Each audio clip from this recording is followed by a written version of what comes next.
T20 world కప్లో టీమిండియాను ఛాంపియన్గా నిలిపిన సంజు శాంసన్ ఐపీఎల్లో అట్టర్ ఫ్లాప్ అయ్యాడు.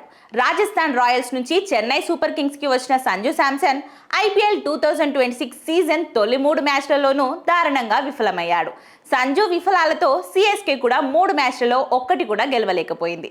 ఇలాంటి సమయంలో సిఎస్కే కోచ్ సంజు శాంసన్కు అండగా నిలిచాడు. రాయల్ ఛాలెంజర్స్ బెంగళూరుతో జరిగిన మ్యాచ్లో సిఎస్కే భారీగా పరుగులు సమర్పించుకొని ఆ స్కోర్ను చేజ్ చేయలేక ఓటమి పాలైంది. ఆర్సీబీపై ఓటమి తర్వాత సిఎస్కేపై అభిమానులు తీవ్ర అసంతృప్తి వ్యక్తం చేశారు. ముఖ్యంగా ఓపెనర్లు సంజు శాంసన్, రుతురాజ్ గైక్వాడ్ ఆట తీరుపై విమర్శలు కూడా చేశారు. అయితే సంజు శాంసన్ పై తమకు నమ్మకం ఉందని సిఎస్కే కోచ్ సపోర్ట్ చేశాడు. T20 క్రికెట్లో పరిస్థితులు ఒక్కసారిగా మారిపోతాయి. ఒక బ్యాటర్ ఫామ్లోకి వచ్చాక ఎంత ప్రమాదకరంగా మారుతాడో మనం వరల్డ్ కప్లో చూసాం. సంజు అలాంటి ప్లేయరే. అతనిపై మాకు పూర్తి నమ్మకం ఉంది. దాంతోపాటు కొత్త ఫ్రాంచైజీకి మారినప్పుడు కొంత సమయం పడుతుంది. జట్టుతో బాండింగ్ పెరగాలి.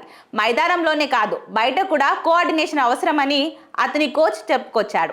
ఇక ఈ సీజన్లో చెన్నై సూపర్ కింగ్స్ 3 మ్యాచ్లు ఆడింది. రాజస్థాన్ రాయల్స్తో జరిగిన తొలి మ్యాచ్లో కేవలం 127 పరుగులకే ఆల్అౌట్ అయింది. పంజాబ్తో జరిగిన రెండో మ్యాచ్లో 209 పరుగులు చేసింది. ఇక ఆర్సీబీతో జరిగిన 3వ మ్యాచ్లో 250 టార్గెట్ ఛేదించలేక ఓడిపోయింది. ఈ 3 మ్యాచ్లలో సంజు శాంసన్ వరుసగా 6, 7, 9 పరుగులకే చేసి విఫలమయ్యాడు. చెన్నై సూపర్ కింగ్స్ తన తర్వాత మ్యాచ్ని ఢిల్లీ క్యాపిటల్స్తో ఆడనుంది.